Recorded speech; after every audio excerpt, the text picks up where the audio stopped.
పితా పుత్ర పవిత్రాత్మ నామమున ఆమేన్. ఈనాటి దేవుని మాట, ఈనాడు జపమాల మాత పండుగను జరుపుకుంటూ ఉండగా మరియమాతను కొనియాడుచు దేవుని యొక్క వాక్యము లూకా శుభవార్త 1వ అధ్యాయము 28వ వచనము నుండి వాక్యములు చదువుకుందాం. దేవదూత లోపలికి వచ్చి మరియమ్మతో, అనుగ్రహ పరిపూర్ణురాలా, నీకు శుభము, ఏలినవారు నీతో ఉన్నారు అనెను. మరియమ్మ పలుకలకు కలత చెంది ఆ శుభవచనము ఏమిటో అని ఆలోచించుచుండగా దేవదూత, మరియమ్మ, భయపడకుము, నీవు దేవుని అనుగ్రహమును పొంది ఉన్నావు. ఇదిగో, నీవు గర్భము ధరించి కుమారుని కనెదవు. ఆ శిశువునకు యేసు అని పేరు పెట్టుము. ఆయన మహనీయుడై మహోన్నతుని కుమారుడని పిలువబడును. ప్రభువగు దేవుడు తండ్రి అయిన దావీదు సింహాసనమును ఆయనకు ఇచ్చును. ఇది క్రీస్తు ప్రభుని సువిశేషము. క్రీస్తువా మీకు స్తుతి కలుగునుగాక. ప్రభుని యందు విశ్వాసముతో జీవించుచున్నటువంటి బిడ్డలారా, నాటి దేవుని యొక్క వాక్యం మనము దేవదూత మరియ తల్లి దగ్గరకు వచ్చి మాట్లాడినటువంటి మాటలను గురించి మనము ధ్యానము చేసుకుంటూ ఉన్నాం. ఈరోజు యావత్ ప్రపంచమంతటా కూడా కథోలిక శ్రీ సభలో మనము మరియ మాత పండుగను జపమాల మాతగా కొనియాడుతూ ఉన్నాం. ఈ అక్టోబర్ నెలంతా కూడా మనము మరియ తల్లిని ధ్యానము చేసుకుంటూ ఉంటాం. జపమాలను ప్రత్యేక విధముగా జపిస్తూ ఉంటాం. ఈ జపమాలను జపించడము ద్వారా అక్టోబర్ నెలంతా కూడా ప్రత్యేక విధముగా మరియ తల్లిని ధ్యానము చేసుకోవడము ద్వారా యేసు ప్రభుని యొక్క జీవిత రహస్యాలను గురించి ధ్యానము చేసుకుంటూ ప్రభునికి మరింత దగ్గర అయ్యేటటువంటి రోజులు ఈ అక్టోబర్ నెల రోజులు. అందులో భాగముగా ఈ రోజున ప్రత్యేక విధముగా మనము మరియ మాతను జపమాల మాతగా కొనియాడుతూ జపమాల మాత పండుగను జరుపుకుంటూ ఉన్నాం. మరి ఈ పండుగను ఎందుకు జరుపుకుంటున్నామయ్యా అంటే, ఒకానొక సమయములో 1571వ సంవత్సరములో లెపాంటో అనేటటువంటి ఒక సముద్రపు సమీపములో లెపాంటో అనేటటువంటి పట్టణం ఉంది. దానిని ఓడరేవు పట్టణముగా చెప్పుకుంటూ ఉండేవారు ఆ రోజుల్లో. ఆ ఓడరేవు పట్టణములో లెపాంటో అనేటటువంటి పట్టణము దగ్గర ఓడరేవులో సముద్రము లోపల ఒక యుద్ధము జరిగింది. భయంకరమైన యుద్ధము జరిగింది. ఆ యుద్ధము క్రైస్తవులకు ముస్లింలకు మధ్య, క్రైస్తవులకు మహ్మదీయులకు మధ్య జరిగినటువంటి యుద్ధం. ఆ యుద్ధములో క్రైస్తవుల తరపున ఆస్ట్రియా రాజు అయినటువంటి డాన్ జాన్ అనేటటువంటి ఒక రాజు ఆధ్వర్యములో క్రైస్తవులు పోరాడుతూ ఉన్నారు మహ్మదీయుల పైన. ఈ లెపాంటో అనేటటువంటి పట్టణము దగ్గర సముద్రము లోపల నౌకాయానములో జరుగుతున్నదన్నమాట ఈ యుద్ధం. ఓచ్చమాన యుద్ధం అని కూడా అంటూ ఉంటారు దీనిని.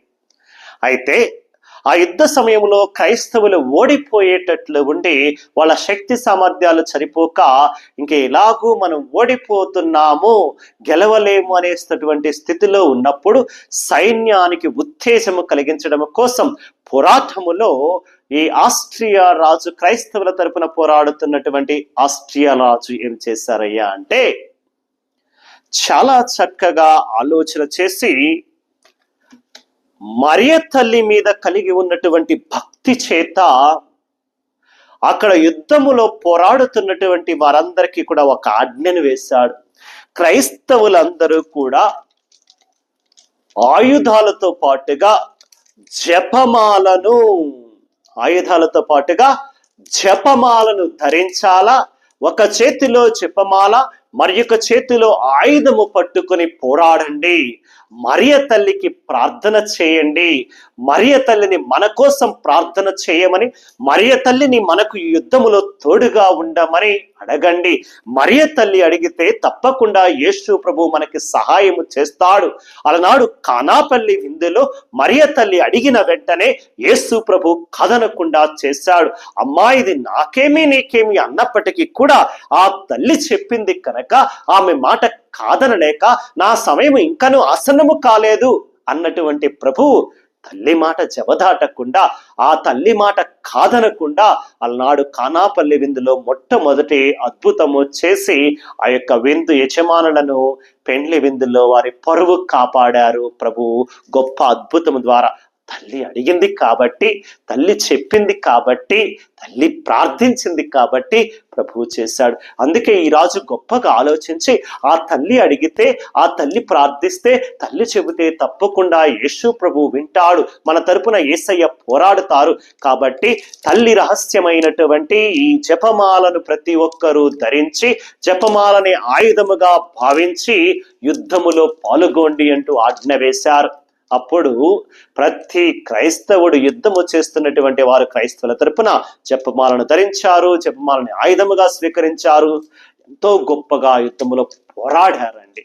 పోరాడి చివరికి ఆ యుద్ధములో 1571 సంవత్సరములో ఈ రోజున అక్టోబర్ 7వ తారీఖున విజయము సాధించిన సందర్భముగా జపమాల ద్వారా, జపమాలని ఆయుధముగా ధరించి మరియ తల్లి తోడుగా ఉండటం వలన, యేసు ప్రభుని యొక్క దీవెనలు ఆశీర్వాదాల వలన క్రైస్తవుల నాడు యుద్ధములో జయము పొందారు, విజయాన్ని పొందారు. కాబట్టి ఆ విజయానికి గుర్తుగా ప్రతి సంవత్సరం ఈ అక్టోబర్ 7వ తారీఖున జపమాల మాతగా మనము కొనియాడుతూ, మరియ తల్లి ద్వారా మనకు స్వీకరించి అందించినటువంటి ఈ యొక్క విజయానికి గుర్తుగా ప్రతి క్రైస్తవుడు, ప్రతి కథోలిక క్రైస్తవ బిడ్డ మరియ తల్లికి వందనాలు చెప్పుకుందాం, దేవాది దేవునికి కృతజ్ఞతలు చెప్పుకుంటూ ఈ యొక్క జపమాల ప్రార్థన ప్రత్యేక విధముగా ఈ రోజున జరిపిస్తూ జపమాల మాత పండుగను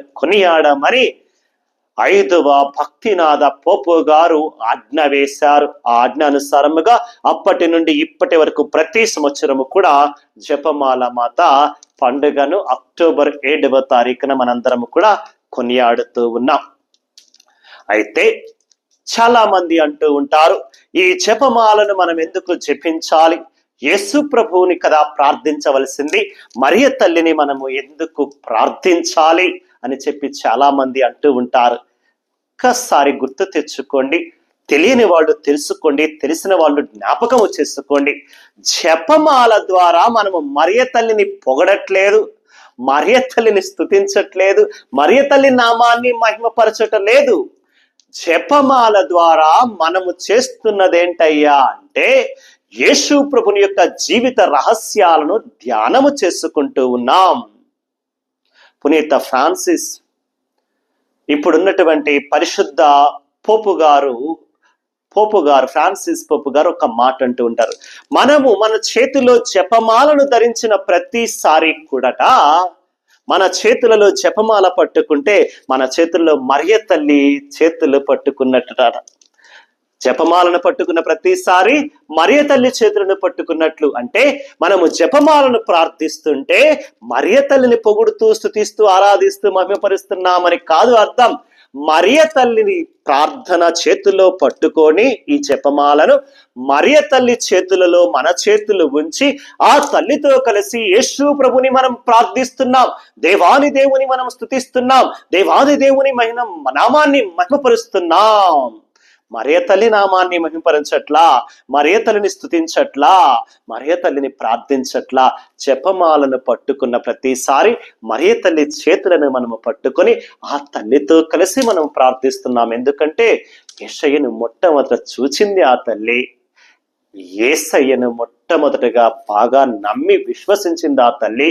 ఆయనలో అద్భుత శక్తి ఉంది, ఆయన గొప్ప కార్యాలు చేయగలడని నమ్మింది ఆ తల్లి. ఆమె కడుపున పుట్టబోతున్నది మహనీయుడు అని నమ్మింది దేవదూత చెప్పినప్పుడు ఆ తల్లి. కనుక ఆ తల్లితో కలిసి మనం ప్రార్థిస్తున్నాం.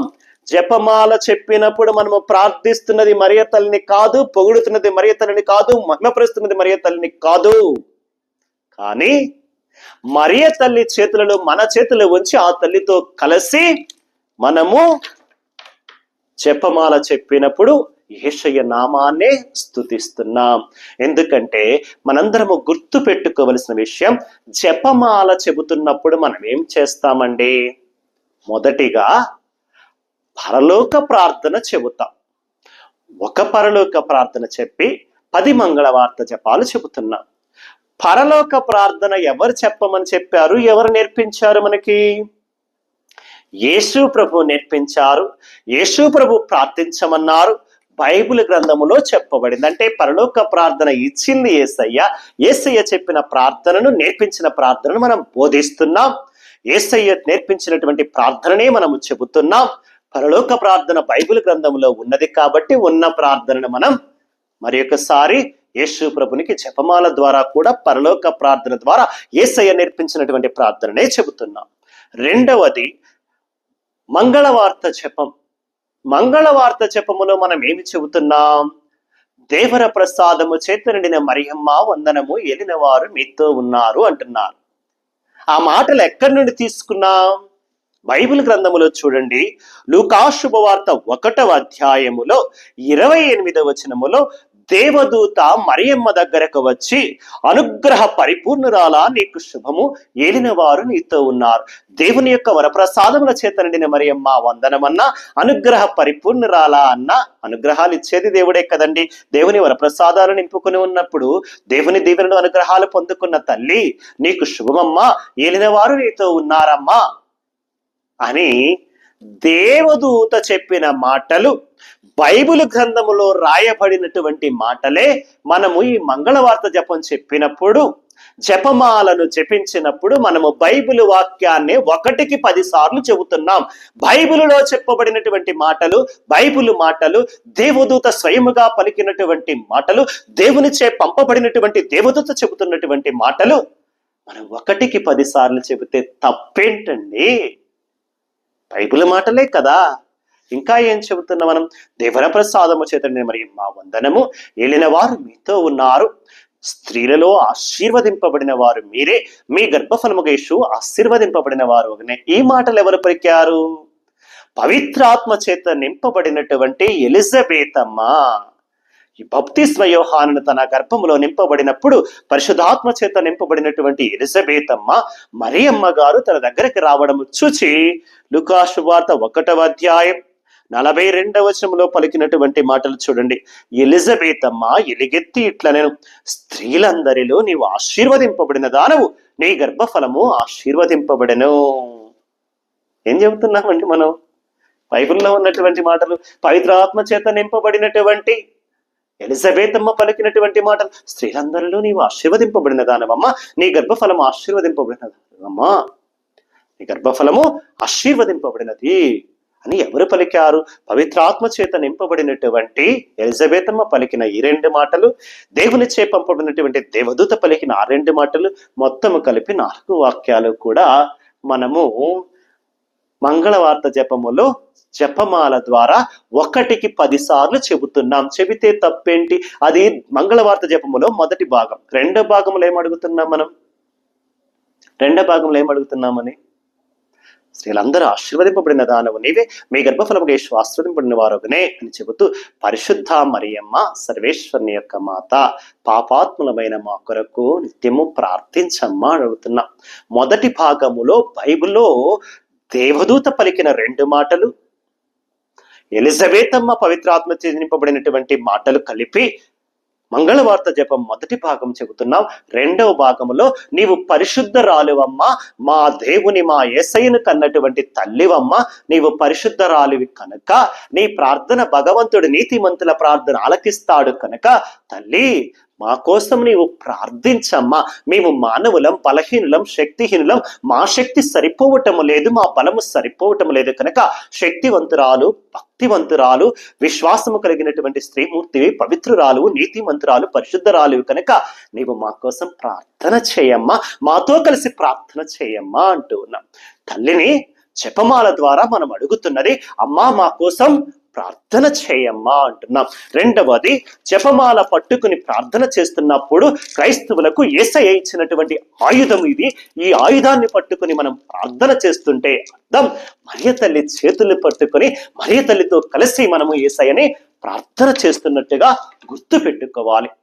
కాబట్టి దేవుని నమ్ముకున్నటువంటి బిడ్డలారా, ఈ జపమాల చెప్పడము ద్వారా మనమేమి బయట నుండి వాక్యాలు తెచ్చి చెప్పటలేదు, బైబిలులో లేని వాక్యాలు చెప్పటలేదు, లేకపోతే మరియ తల్లిని స్తుతించి ఆరాధించి మహిమపరచట్లేదు. జపమాలలో మనము చేస్తున్నది యేసయ్య నేర్పిన పరలోక ప్రార్థన. మరొకసారి చెబుతున్నాం, బైబిలులో దేవదూత పలికినటువంటి మాటలు, పవిత్ర ఆత్మచే నింపబడినటువంటి ఎలిజబెత్ అమ్మ పలికినటువంటి మాటలు 1కి 10 సార్లు బైబిల్ వాక్యాలు చెప్పుకుంటున్నాం. బైబిల్ వాక్యాలు 1కి 10 సార్లు చెబితే తప్పు కాదు కదండి. చివరిలో అమ్మా నీవు పరిశుద్ధరాలు, నీతిమంతురాలు కనుక మా కోసం ప్రార్థన చేయమ్మా, మాతో కలిసి ప్రార్థన చేయమ్మా అంటూ ఆ తల్లిని అడుగుతున్నాం. కాబట్టి దేవుని నమ్మినటువంటి బిడ్డలారా, ఈరోజు జపమాల మాత పండుగ జరుపుకున్నటువంటి మనందరం కూడా గుర్తు పెట్టుకోవలసింది, ఈ జపమాలతోనే మరియ తల్లి లూర్దు మాతగా లూర్దు నగరలో దర్శనమిచ్చినప్పుడు ఈ జపమాలను పట్టుకునే ఉన్నది. ఫాతిమా మాతగా ఫాతిమా నగరంలో పిల్లలకు కనిపించినప్పుడు 1917వ సంవత్సరం మే 13 జూన్ 13లో కూడా మరియ తల్లి చిన్న పిల్లలకు ఫాతిమా నగరిలో ఫాతిమా మాతగా దర్శనం ఇచ్చినప్పుడు కూడా ఈ జపమాలను నిత్యము ప్రార్థన చేయమని అడిగింది. మొట్టమొదటిగా జపమాలను చెప్పమని మరియ తల్లి పునీత డొమినిక్ గారికి పరిశుద్ధుడు పునీతుడైనటువంటి డొమినిక్ గారికి జపమాలను గూర్చి బోధిస్తే, ప్రతిరోజు నిత్యము జపమాలను జపించండి, తద్వారా పాపాత్ముల కోసం ప్రార్థన చేయండి, పాప ప్రక్షాళన జరగాల, మారు మనసు పొంది అనేక మంది నా కుమారుడైన యేసయ్యను తెలుసుకుని ఆయన సన్నిధికి వచ్చి రక్షింపబడాలా అంటూ ఆ తల్లి నిత్యము పునీత డొమినిక్ గారికి చెప్పిన మొట్టమొదటి మాట అది. ఇప్పటికీ కూడా ఆ తల్లి దర్శనం ఇచ్చిన ప్రతిసారి కూడా పలుకుతున్నటువంటి మాట అదే. కాబట్టి జపమాల మాత పండుగ జరుపుకున్నటువంటి మనందరం కూడా గుర్తుపెట్టుకోవలసింది, జపమాల అనేది క్రైస్తవుల ఆయుధం. ఈ జపమాలను ధరించి ప్రార్థన చేసిన ప్రతిసారి మనము చేస్తున్నది, 1 తల్లితో కలిసి ప్రార్థిస్తున్నాము, 2వది బైబిల్ వాక్యాలను, యేసయ్య యొక్క జీవిత రహస్యాలనే 1కి 10 సార్లు జ్ఞాపకము చేసుకుంటూ ధ్యానము చేసుకుంటూ యేసయ్యను స్తుతిస్తున్నాం. జపమాల ద్వారా యేసయ్య నామాన్ని మహిమపరుస్తున్నాం. యేసయ్యకే గౌరవం మహిమ కలుగునుగాక అని ప్రార్థిస్తున్నాం. కాబట్టి దేవుని నమ్ముకున్నటువంటి బిడ్డలారా, జపమాలను జపించండి. ఈ అక్టోబర్ మాసం అంతా కూడా వీలైతే ప్రతిరోజు కూడా కుటుంబం అంతా కలిసి ప్రార్థనలో జపమాల ప్రార్థన విడిచిపెట్టకుండా ప్రతిరోజు జపమాల చెప్పండి, కుటుంబం అంతా కలిసి చెప్పండి, మరియ తల్లితో కలిసి ప్రార్థన చేయండి. ఆ యేసయ్య మీకు దీవెనలు అనుగ్రహాలు అందించాలని, ఈ యొక్క జపమాల మాత పండుగ రోజు మీ అందరికీ తల్లి యొక్క శుభాశీస్సులు కలగాలని కోరుకుంటూ, తల్లి మీతో పాటు మీ కుటుంబాలలో ఉంటూ మీ ప్రార్థనల్లో యేసయ్య యొక్క దీవెనలు మీకు అందులాగున ఆ తల్లి మీకోసం ప్రార్థన చేయాలని, మనందరి కోసం ప్రార్థన చేయాలని 1 నిమిషం పాటు కళ్ళు మూసుకుని ప్రార్థించుకుందాం. పరిశుద్ధుడు ప్రేమమయుడైనటువంటి యేసు ప్రభువా, నీకే స్తుతులు స్తోత్రములు వందనములు తెలియచేస్తూ ఉన్నాం. ప్రేమమయుడైనటువంటి యేసు ప్రభువా, ఈ యొక్క జపమాల మాత పండుగను జరుపుకునడం ద్వారా అయ్యా మరియ తల్లితో కలిసి మేము కూడా జపమాలను ధరించిన ప్రతిసారి నీ వాక్యాన్ని నెమరు వేసుకుంటూ జ్ఞాపకము చేసుకుంటూ నిన్నే స్తుతించి మహిమపరుస్తూ ఆరాధిస్తూ ఉన్నాం. ఈ యొక్క జపమాల మాత పండుగ ద్వారా నీవు లెపాంటో రేవు పట్టణములో క్రైస్తవులకు అందించినటువంటి విజయాన్ని మరొకసారి జ్ఞాపకము చేసుకుని మేము నిన్ను స్తుతిస్తూ ఆరాధిస్తూ మహిమపరుస్తూ ఉండగా, మరియ తల్లి వలె మేము కూడా పవిత్రులుగా, పరిశుద్ధులుగా, నీతిమంతులుగా జీవించడానికి కావాల్సిన శక్తిని, అనుగ్రహాలను దయచేయమని ఈ యొక్క అక్టోబర్ నెలలో ప్రతిరోజు కూడా జపమాల ద్వారా నిన్ను స్తుతించి ఆరాధిస్తున్నటువంటి ప్రతి కుటుంబాన్ని దీవించి ఆశీర్వదించి నీ కృపా దీవెన అనుగ్రహాలు దయచేయమని, వాక్యాన్ని విని ప్రార్థనలో పాల్గొన్న ప్రతి బిడ్డపై నీ హస్తాలు ఉంచి దీవించమని యేసు ప్రభుని పరిశుద్ధ నామమున అడిగి వేడుకొనుచున్నాము తండ్రి, ఆమేన్. సర్వాశక్తి గల సర్వేశ్వరుడు పితా పుత్ర పవిత్రాత్మ మేము మీ బిడ్డలను మీ కుటుంబాలను భగవంతుడు ఆశీర్వదించి దీవించి కాపాడుదురుగాక. God bless you all.